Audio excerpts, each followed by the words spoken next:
Daniel, how are we doing, pal? Not too bad, not too bad. Sorry, my computer was having a Mendy there. Don't you worry, mate. Don't you worry. A Mendy day. I like it.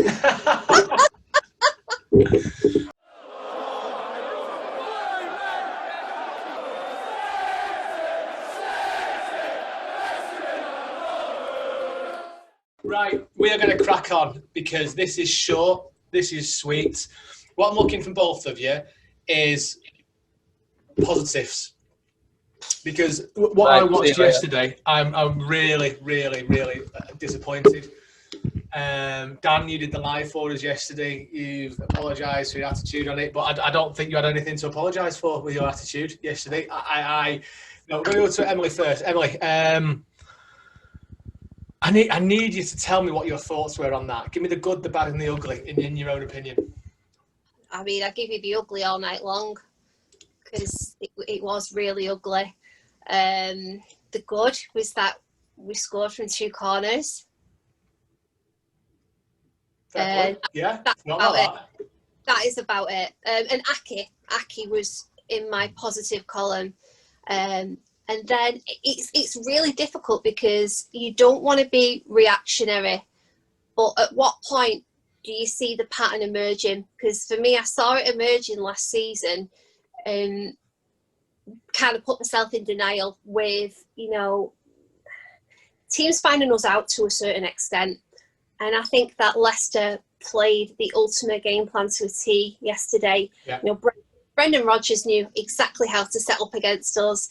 He knew that we'd come out of the starting blocks really strong and really go for it. I mean, Mahrez's goal was just a complete and utter thunderbolt. It was just an absolute stunner.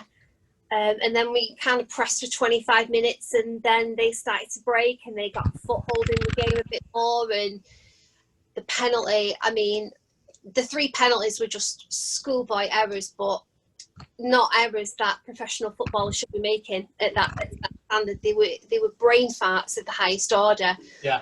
But they had such a colossal impact on the game. And then in the second half, taking Fernandinho off, I was all for Delap making his debut and I was happy that he did, but it was the wrong decision to bring Fernandinho off because that was when it just capitulated. You saw how weak the middle was. I don't like calling out individual players. I'm not a fan of that in any way, but is Rodri good enough? Is he mobile enough? Is he strong enough in that position? And also, obviously, Mendy, at what point do we hold our hands up and say,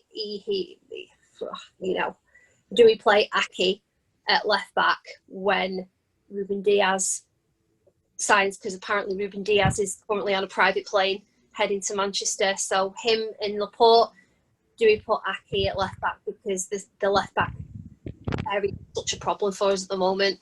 Because the way that Pep plays with that system, you have got to have such strong and competent fullbacks. And I thought we had that with Kyle Walker, and I do still believe we have. But the other side is such a problem that we just can't get away with it anymore. It was just. I'll jump in there. I saw this season for Mendy as a pivotal and key season. This was the season where it was going to be. There's no worries about getting into Pep's style of play, etc. This was the season where he was going to be fit and healthy and injury-free to an extent. And this is the season where we wanted to see Monaco Mendy, the consistent, the attacking, the bombing, a little bit of defending, doing what he's good at. But he got showed up last game. Dan, what was the game that me and you did the live commentary on last week? And time after time after time, they knew exactly. They needed to concentrate on the right flank, come at us strong. It was Wolves, wasn't it? 3-1 Wolves. Yeah. Traore against him. Honestly, it looked like Mendy was a championship player that had taken the step up. He just got tore to pieces. So I'm automatically thinking to myself, do we need a left back? And it really frustrates me that because I really wanted Mendy to have his own. Is it first a couple of games? Is it just jitters? Do you think? Dan, what's your thoughts on Mendy, pal? I've never really truly rated him in terms of the price tag. I think Monaco. You answer me this: the season before he signed for us, obviously he had an absolute world-class season with Monaco, probably the best left-back in the world. Had you heard of him before that season? Well, I don't really follow overseas football, so definitely not. No. Emily, did you hear of Mendy before that season? No, not at all. For me, I think he was one of them players where the first few games before his injury, he lived off the hype of being a £50 million player. He's one of those players that rise to the occasion if the attention is about. You know what he's like with social media. He craves the attention, stuff like that. And I do believe that he lived off it in some aspects. But we only saw, 3 games before he got injured. So if anything, personally for me, I think injuries saved his City career, not the other way around. If he wasn't injured and he was fully fit, I don't think he would have been anywhere near the Monaco Mendy we saw. I think it was a one-season wonder. There's plenty of players that have it. Look at Charlie Adam, going back for Blackpool all them years ago. Absolutely instrumental and world-class for them that season. Signed for Liverpool, much better team. Shocking. There's so many players out there that do it, and I think Mendy was one of them. And I think we were naive to think going in for a £50 million transfer on him. You know, we've got talent in that team that can fill the void, but we get rid of him. Danilo, constantly a constant player that could fill that void. Zinchenko, yes, I know he was out injured. He was brilliant in that first season we won the title under Guardiola. The second season we won the title in Guardiola. Delph could have done the job. Obviously, Cancelo's out injured. Angelino, how many times have you heard me bang on these podcasts about Angelino? He's the Dutch Player of the Year. Then he signed for City. We didn't give him a chance. And we loaned him out to Leipzig. They got further in the Champions League with him in the first team than City. Why the hell have we loaned him back out when we know that left-back has been one of the main problems as striker and centre defence? It's beyond belief. And I lost my head last night. I was constantly blaming Tixi and Ferran and the other guys on the board of the transfer windows. I don't get the policy anymore. It's taken us this long to sign 2 centre-backs. The first one wasn't a replacement for Vinny. Ruben Diaz, finally, it's a player I wanted, but it seemed to take a year after we were initially interested in it to get the deal over the line. I just don't understand it. But yeah, Mendy, I don't think he's got much of a future at City. So what's your first choice left back at City this season then? It would have been Angelino. And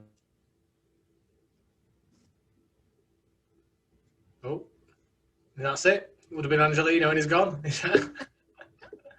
What about you, Em? What are you thinking? Who's your first left back? I don't really want to, like I say, Aki is a centre back, so I don't want to be square peg, round hole job like we have done with Zinchenko. We do need to address that left back position. It is such a problem, but it does look like if we're not going to sign anybody, you know, we were in for Chilwell, weren't we? And then we didn't want to splash the cash. And the problem with not splashing the cash is that ultimately it will cost you in the long run, and it will cost you trophies. You've got to pay sometimes.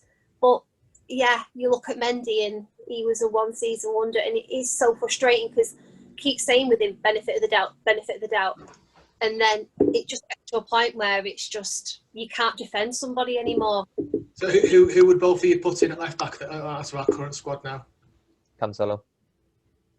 And well, he's allegedly not going to be fit till like mid-October, is he? Until after the international break. So we've got problems before then. It's just it's a nightmare, isn't it? Because you're looking ahead. It's a really tough game against Burnley. Leeds is just going to be a thriller for the neutral, but for us, it's going to be watching through. You know, you're going to have your hands over your eyes because it is just going to be. I think all of us know then that Mendy's going to start for the foreseeable future. Yeah, I think we might have to just. Well, we can't put up and shut up, but we've got to face facts that. What else have we got? Am I just honing on a player here that is easy to criticise? Because let's face it, we give away 3 penalties and 3 different people. Aki had a good game. I'm quite very impressed with him, but I can't see him being our first choice centre back. You know, it's obviously Diaz and Laporte, isn't it, Dan? Yeah. I think there is something that quite a lot of people are missing from that game. I don't wholly believe it is just the players' fault. It was the formation that we started with and ended with that really messed us up. We started off with a back five with Fernandinho playing right side of that back three, you know, the centre backs. He was dropping in there. And that's where Leicester, as soon as they worked it out, as soon as Harvey Barnes made that first initial run on that right side for City, with Walker and Mendy, the fullback, so far up, it was the back three. You've got one of the slowest players in our team. As much as I love him and as much as he's a brilliant player, and we did suffer when we took him off, Fernandinho isn't going to match the pace for them Leicester wingers. And as soon as Leicester worked that out, they were at us every time on that left wing. And then when they realised Mendy was going to be so far forward, they had Ake and Garcia covering that right position because they knew the pace wasn't there. The space opened up on the wing. We need to, against Leeds, play a back flat four with two holding mids of Rodri and Fernandinho, and I'll just let them stay cemented and then use the front four of whatever it is up front to go forward. Just maintain it because Leeds are going to batter us. Absolutely batter us. Not in terms of the scoreline, I just mean of attacks. And Guardiola really needs to rectify that because if he doesn't learn from his mistakes against the Leicester game, we are absolutely knackered this season. He never learns from his mistakes. He's far too stubborn. That's the problem, yeah. I mean, I talking of Mendy giving someone the benefit of the doubt, Pep is someone I've been given the benefit of the doubt, and I think I have been blind to a sense. I'm not blind to what he's achieved for us. He has achieved what probably no other manager could do.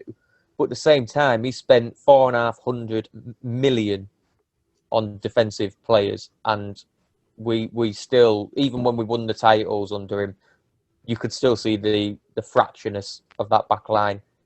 It's a problem, and he isn't fixing it. And unfortunately, I think if he doesn't fix it by Christmas, and we're not in the top four by Christmas, Guardiola has to go, regardless of what he's done at City. I think that's really harsh. Yeah, I that's that. I mean, I do see a minority of City fans who are starting to kind of ask the question: at what point can you criticise Pep? And I think that's fair enough because nobody should be immune from criticism, especially when you get it wrong, i.e. Leon, because that was horrific. And I'm still baffled by what happened at Leon because it was just ludicrous. Yeah. I'm at the point now where I am asking the question, at what point do we criticise him? But I don't want to be reactionary and say he'll be gone, you know, I want him gone. We need to see how it's all going to unfold, don't we? I mean, we don't really want to, but you can't just snap your fingers and be like, you know. Listen, let's not be a sacking club. Yeah. No, let's not be one of those clubs. It doesn't go work out for us. Where I sack the manager. I don't want us to be that. I would rather give Pep the end of this season and let's evaluate at the end of the season exactly where we're at. I mean, we can't get rid of a manager halfway through the season. He's not renewed his contract either, which I don't think helps anybody because everybody's thinking about it. Everybody knows that at the moment this season. So the fact that he's not renewed kind of is always in the back of my mind. Every single game I'm watching, I'm kind of looking at his body language, listening to every word he's saying, trying to look for clues. Is he happy? Is he not happy? And it's just not helping because that's distracting me from everything else that's going on. But yeah, it was just the frustrating part. There was just no fight. There was no leadership, and there was just, I can accept a defeat, but if you go down with that fight and passion and desire, it was just such an uncomfortable watch. Yeah, it really was. It was awful. I think what we need to do is when there's this bad situation happening, I'm the first one, Dan, you'll know as well as I am, I get as disappointed as you do when we lose and when it's obvious when we've played shit. But what I will do is I'll take a step back. I'll look at what's happening in the world and the situation and the players we've got. Yeah, I take on board what you're saying about you spent X amount of players, etc. But you and I both know spending money, United certainly know this, spending money does not guarantee success. It doesn't guarantee the gels. There's a certain guesstimation in relation to buying a player, but let's face it, Pep's not the player that does the scouting or the buying, it's the people above him, Tixin, etc. that fits into that. Obviously, he'll have a list of players, I'm sure. But it's my concern with the team, especially Pep, isn't the transfers in essence. The players we've had, they are good enough to do a job. We're talking about, qualified players. You know, Walker is a player that's been in the England first team for God knows how long, played at top level for a long time. You've got Laporte, obviously I know he's out injured. Ake's played in the Premier League for God knows how many years now. Andinho, Rodri, decent defensive midfield player. Dan, I think Dan's signal might be drifting in and out there. You're right, Emily. His contract ends in June next year. Yeah, and it can't be good for people that knowing that your boss is potentially out of it. do you think that there could be an issue that we don't know about regarding him and transfer policy? Do you think that could be he's getting a bit frustrated, or? I said to the guys, I said I don't know if you were on this time, but I said about 4 weeks ago, we're not spending money because the money's being saved for our next manager. And the more every day it goes past, I believe that even more. It's really sad.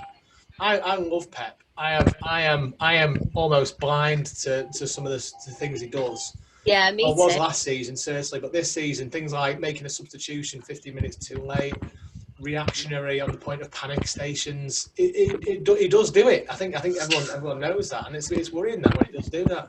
Yeah, And yeah. I don't even like talking about the fact that we're talking about him potentially leaving, because I know what he's done for us and what he's brought to us. And in a way, yeah, I have been spoiled a little bit by knowing how much trophies we've won and why we should be beating Leicester comfortably. We should be going into the Burnley game thinking we're going to absolutely smash Burnley. And I'm thinking, hang on, we're going to play the kids against Burnley. Of course we are. Me a little bit. And then we got Leeds, who are going to actually come. They smell blood. Yeah. Leeds will be Bielsa, their manager. Yeah. He will not be getting a wink's of sleep this week looking at our formation and where to hit us hard.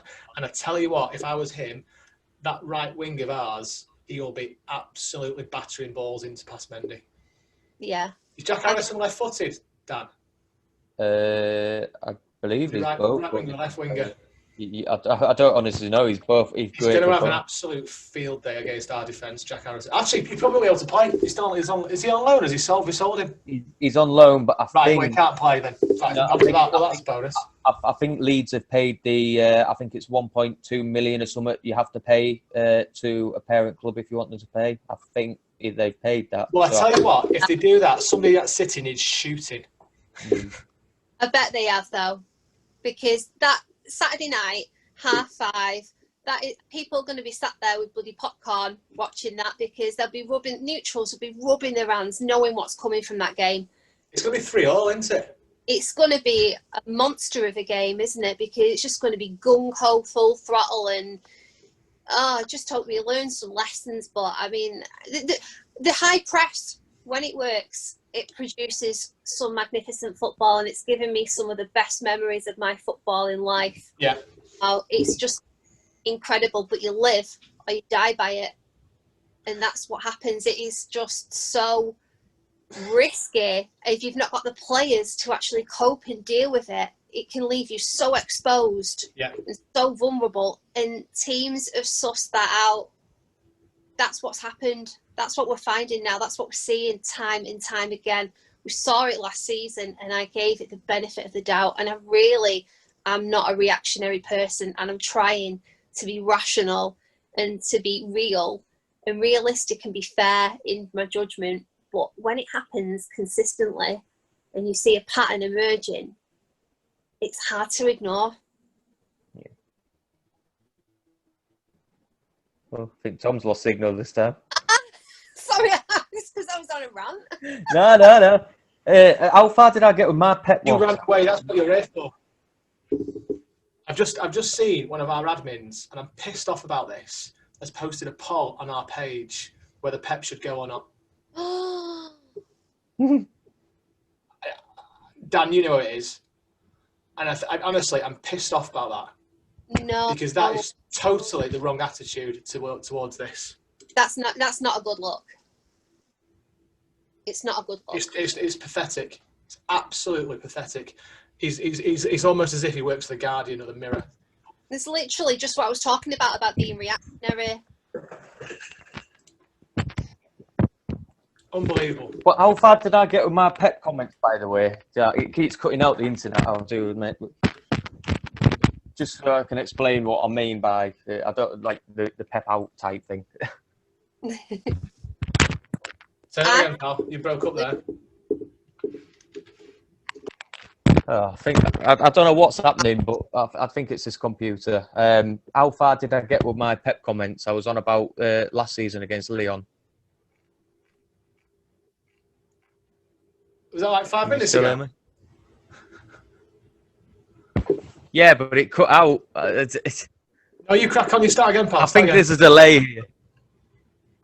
Oh yeah, but basically all I was saying was it's not necessarily how teams find us out now. They just have to look at Pep's setup.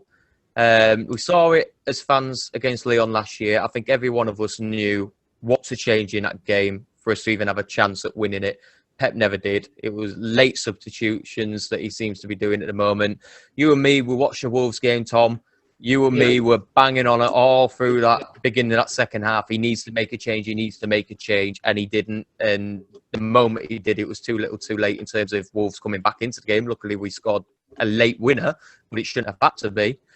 And against Leicester, you could just see what you needed to do. I said it on the live. We needed a proper out-and-out striker. He did that.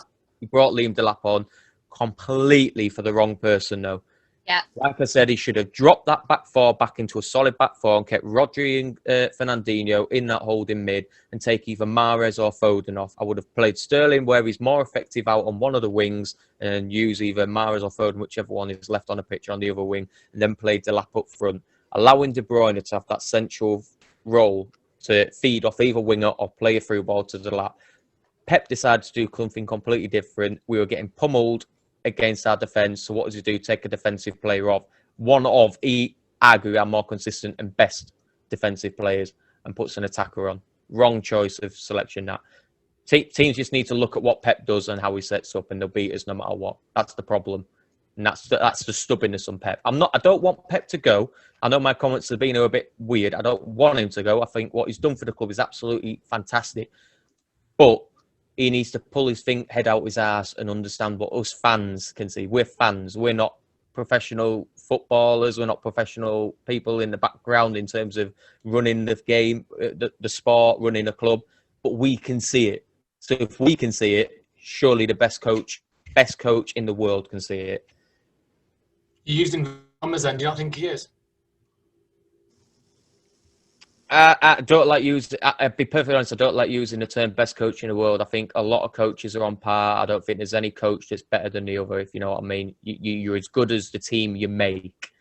Pep's got a team that should be winning titles, game in, game out, winning games, game in, game out. Should I say? Some games he absolutely plays a blinder and is the best. Sometimes he's the worst. The worrying thing, spot on. The worrying thing for me in all this, how long have you got time-wise? You need to go soon. No, it's fine. Go for it. It's just I've got no light. I'm a bit dark. Sorry.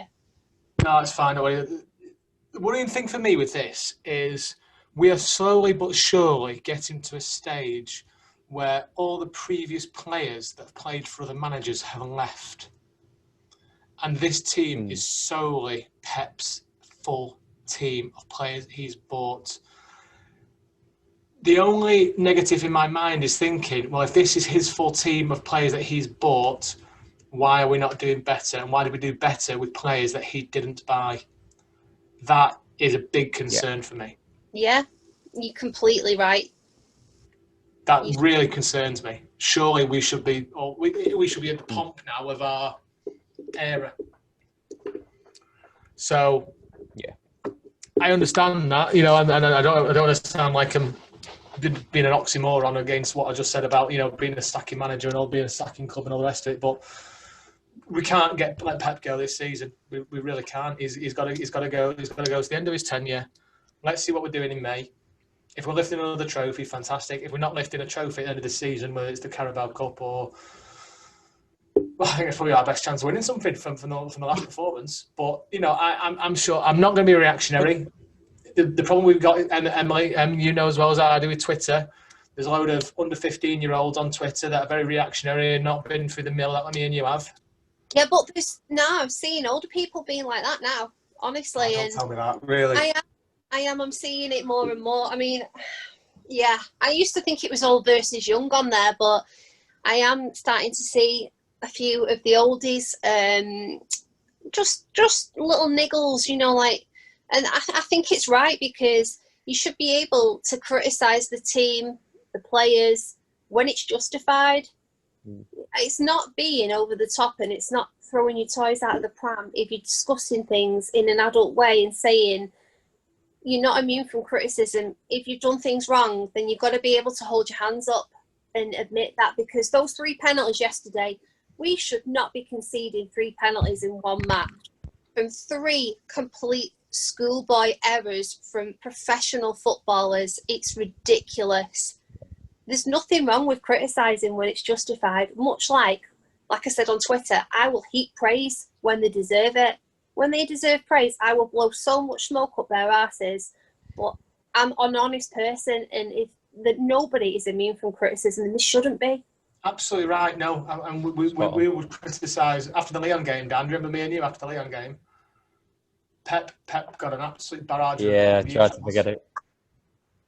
It was pathetic. It was horrible. But if you learn from your mistakes and move on, that's great. But the thing is, that was last season. This is this season. Are we seeing the similar? The problem is I'm seeing the same issues from last season creep into this season, but that is predominantly a personnel issue. That's a playing staff issue.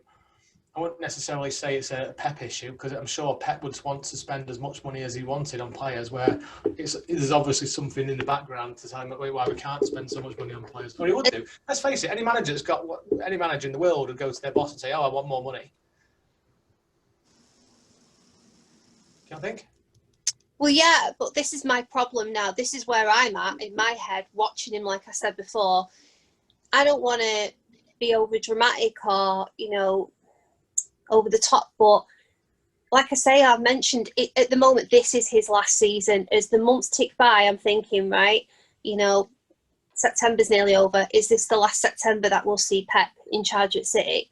And then I'm thinking, what's going on behind the scenes? Are there reasons as to why, there's been no extension? Are there reasons? Is he unhappy with what is going on with the transfers? Does he want certain players and he's not allowed them because we have to balance the books, because we're trying to be financially sustainable in this COVID climate, especially at the moment? I know that FFP has been put on hold, but we have to be really astute and careful with our finances. And we've been like that in the past. We've turned down high transfers for a little bit lower. And has that maybe cost us because we have gone for a different kind of player?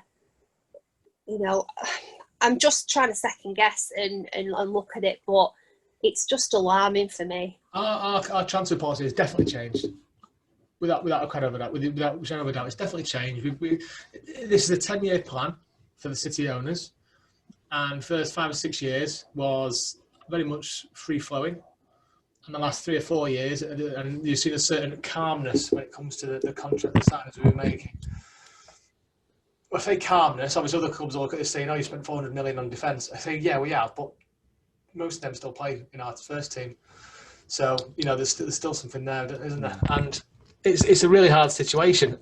Are we going to get through this? Yeah, of course. We'll still support City. We'll still love City. We'll still go to the games when we can. We'll still watch the games. But we can always be upset about it, can't we? It's funny that we've not even. I've got a few things to talk about here. One being is Sterling a designated striker. But I'm thinking to myself after this conversation, I don't think Laporte and Diaz and Ake will be enough for us. John Stones is hit and miss, made of glass. That's why he missed the game yesterday. So we need another centre-back. Straight away, I think to myself, from this conversation, we need another centre-back. Straight away from this conversation, I think to myself, well, if Mendy's not the answer and it's Cancelo, we need a left-back as well. Because Zinchenko can't be the answer there, can he, anymore? So we need cover for left-back, we need a centre-half, and we need a striker, because Liam Delap, bless his socks, is still not good enough to win us the league. If we put Liam Delap in the next 37, 36 league games, is he going to get 20 goals? No, he's not. So we need a new striker as well, because Aguero's not going to make 30 games. Jesus, like Dan says, likes to be played more on the left side of the wing and coming in. So we need another striker. So there's 3 players we need to sign. Are we going to? Do you two, hands on your heart, think we're going to sign 3 new players in the next week? It's not happening. It's not going to happen. There's been nothing. The only hope I have. Sorry, I'm to interrupt you. The only hope I have in this is that Pep normally comes out and says we're done now for signings, and he's not done that yet. So that's the only hope I've got in us signing another player. You do realise, as we're sat here right now, not to make everybody even more depressed, it's Pep's last season, it's Fernandinho's last season, and it's Sergio Aguero's last season. Yeah. As we are sat here, that's where we're at. Do you want to be even more depressed? And we'll take it on a positive note after this. City have lost 10 of the last 36 league games. Yeah. Liverpool have lost 10 in the last 128 league games. We can't compete with that. We've just not got the positives. This is like a moment with this pandemic. Listen to the. I mean, we are. The only thing is, we are just being honest, aren't we? That's. I think honesty is a massive difference. You know, I'm not. I'm still going to go to bed tonight. I'm still going to sleep all right. I'm still going to get up for work in the morning. Still going to pick my son up from school. I'm fine. I just can't see us winning the league. I can't see us winning the Champions League. I can't see us winning the FA Cup. And we're going to play the kids in the League Cup. I'm genuinely concerned of where our trophy is going to come from this year. On paper, let's be positive. On paper, we have the players. That's the frustrating thing. It's just performance as well. You've got to, they've got to hold the hands up and admit, because it was anonymous performances yesterday. I won't put too much heat on Foden, but yesterday Foden didn't do a lot. Sterling was having a bad game, and then Rodri. You got to be able to point the finger with it when we have to, but on the day they can knock him in for fun. So, do you remember last season? It was the season before. We'd get beat and we'd come back and absolutely smash the team we played against. Yeah, I want to see that City on Wednesday night. Dan, I mean, you're doing the live on Wednesday, Dan. Is it on TV? Don't matter if it's not. We can listen to it on the radio together. Yeah. I'll be game for that. Listen, I'm expecting us to put a line under yesterday and to absolutely come out all guns blazing and absolutely smash Burnley. It just worries me about what team we're going to play.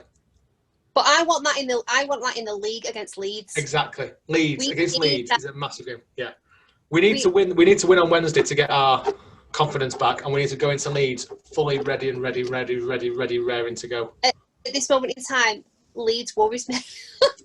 I can't even. I just see nothing but. My wife's from Leeds. All her mates are Leeds fans. All her mates, even the girls, which is really rare. And I tell you what, I am going to get absolutely hammered if we get beaten out this. Then, so I'm so. If any game this season is against Leeds, I want to win. Don't forget, mate. I live in York. I'm surrounded by Leeds fans everywhere I go. There's one thing though. Dan, the positive is, mate, Ruben Diaz is going to make his first start against Leeds. There you go, pal. They should be put in York City, not Leeds. Oh God, you're joking. You've seen where York City are in the league table. Nah, there's one thing though that needs to happen against Leeds if we're going to have any chance of winning it. It's hard to think we're talking about a multi-100-million-pound team here against Leeds United, aren't we? But there's one thing that needs to happen, and that's pressing. We are arguably the best team in the world on our day when we press teams. We did it in the first 35 minutes against Leicester. We did it in the whole first 45 minutes against Wolves. Every time we start going back at the back or in midfield or we don't attack, it's because we've stopped pressing. The moment we stop pressing, we go bad. If we don't give a team a millisecond to think without having an attacker like Sterling or Foden or Bernardo Silva running tight at the players, stopping them from getting the balls, we wouldn't have lost 5-2 yesterday. That's what needs to change. We need to keep that hunger for winning the ball back. That was it, a 5-second rule, Pep called it. Why does that keep disappearing in games? Keep that for the full 90 minutes. I know players are going to get tired, but they're athletes. Bollocks to them. They should be up for it. Keep that in the locker. Stop them from playing out. Win the ball back instantly and start the attack. That's prime City. That's best City. That's Centurion and formidable City. That's how we win the title. And we know we can do it. We know we're capable of doing that. We see it against Wolves in the first 45. Saw it against Leicester, and we know that. Also about being clinical as well, and we've got to take the chances while we're doing that.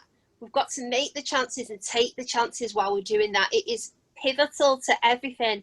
And then if not, you can start to see it all become unpicked. And so, yeah, we just got to start with that high intensity. Yeah. But line under it. Come on, City against Burnley. No, I'm telling you, we're gonna come back strong. We're gonna absolutely smash him, and it's going to be the kids. Do you know what? I'm going to go for 2 goals from Delap and 1 from Foden. 3-0 City. There you go. I'm having that. What do you reckon, guys? Come on, give me some positivity. What do you say, Dan? 7-0. You know me. 3-1. 3-1 City. City, yeah. I hope, yeah? yeah, definitely, yeah. Right, let's talk again at the end of the week. Let's talk again next week. We've got smiles on our faces after 3 points in the bag from Leeds, and we're through to the next round. The world's a different place with a win of football. The world's a better place after a win. You know as well as I do. The world's a better place. Everybody will be like completely over it if we win. There'll be a couple still whinging because there always is eternal pessimists. That's just half our admin team whinging.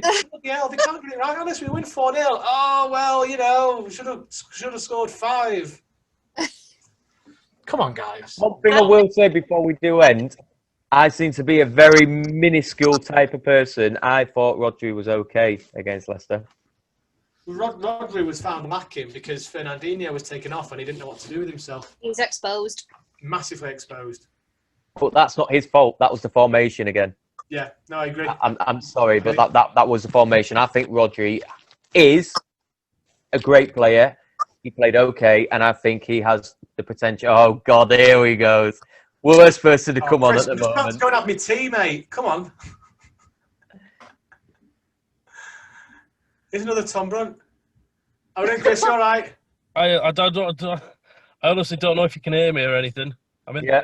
We can hear you. We're just about to go and have my tea, so you get your point across quick, pal, because I'm starving. To be honest, I don't even know what the point was. I've literally just finished the delivery. I've just got a message, so I clicked it. Right, so here's the thing, Chris. What I need you to tell me is this post you've put on Facebook.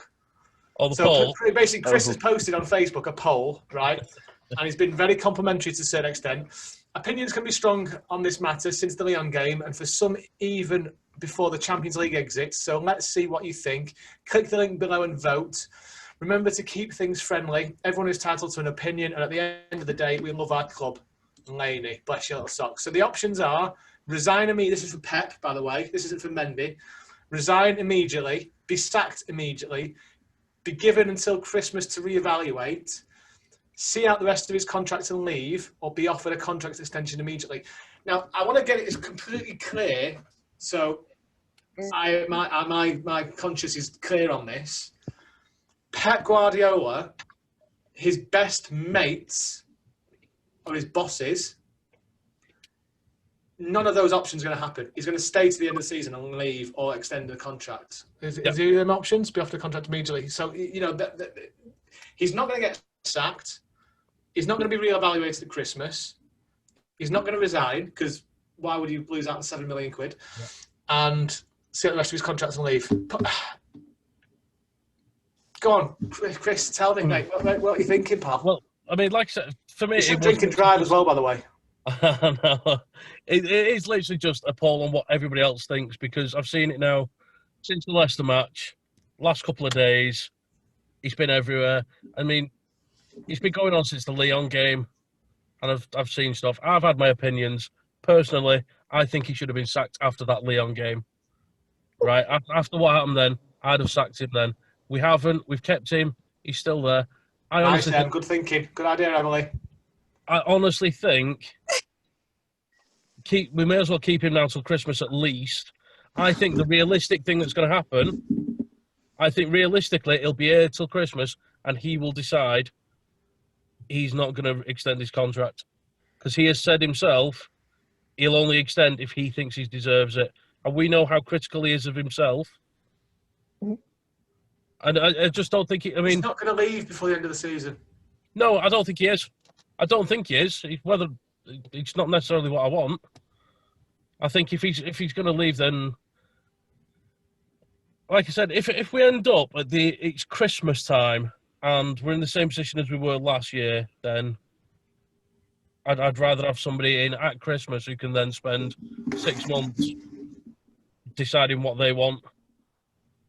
Because I'll tell you one thing that I really don't want to have, regardless of my opinions on Pep or his tactics or whatever's happened, the last thing I want is for him to end up leaving this club on like a massive downer where people be, almost bitter because of it. Because at the end of the day, whether you like it or not, I've said it before, he's the most successful manager we've had. And you can't deny that. There's no arguing that. He's won more trophies than anyone. He's broke more records than anyone. So I want to be able to. I want Pep to leave this club whenever he leaves. So do you think that people having a go at him is unfair? Then we're not be able to give him a chance to prove his. Does he not deserve the right to have this final season? If we blank at the end of the season, do you not think he's had that right to try and put things right for himself? Well, that's it. Like I said, my personal vote on that was give him till Christmas. It's we've got a week left in the transfer window. Getting someone in now isn't going to change anything. Not going to get anybody in mid-season. It's not going to happen. Well, that's the other thing. And again, if it's got to the point where you think, right, no, he's not going to do anything, again, why move him on then? Because you're not going to get the best option mid-season anyway. It's like trying to buy players mid-season. You're not going to get the best. If I was Pep Guardiola and I saw that poll, I'd walk. I'd just feel like ungrateful little shits. But again, it's not a post of should we sack him or not. It wasn't. It's just again, at the end of the day, honestly, I can't see us improving this season. I can't see us winning the league this season. Be interesting to see what that is, though. Like transfer policy, if there is something going on behind the scenes that we're not really aware of, and his hands are tied, then the blame isn't necessarily all on Pep. It goes higher, but we don't know. Well, no, again, I'm not happy with Ferran or Tixie, to be honest, either. I think the pair of them are fucking clueless half the time. I mean, the problem is they don't have contracts, do they? Those two will be there when Pep goes. Those two are still going to be here. Do you think? They don't come as a threesome, do they? They'll still be here. I wouldn't be surprised. No, they came in long before Pep, didn't they? They were there when I was working there. I was there when they first walked in the office together. How long have they been there now? Yeah. Straight after Gary Cook was sacked, they came. Gary Cook, was that under Mancini that Gary Cook left? Yeah, and they came in. Yeah, so they came under Pellegrini. It was, 2011, 2012? Oh, so they signed Mangala.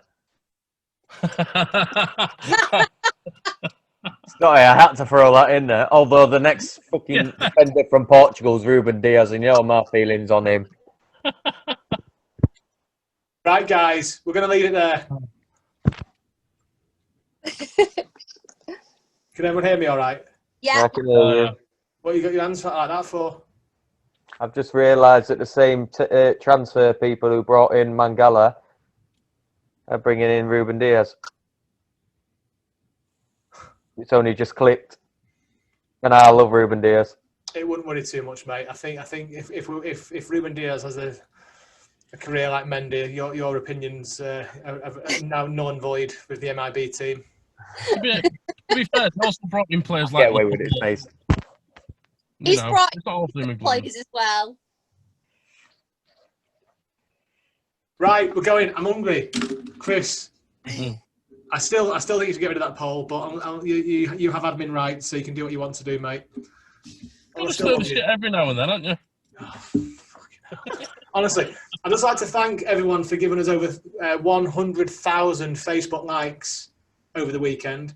and thanks to Chris, we're down to 97. So thank you very much. Only that. Give it time. Right, I love you all. Thank you for joining us. We'll speak to you soon. See you later. Take Cheers, care. players. See you later. Bye bye.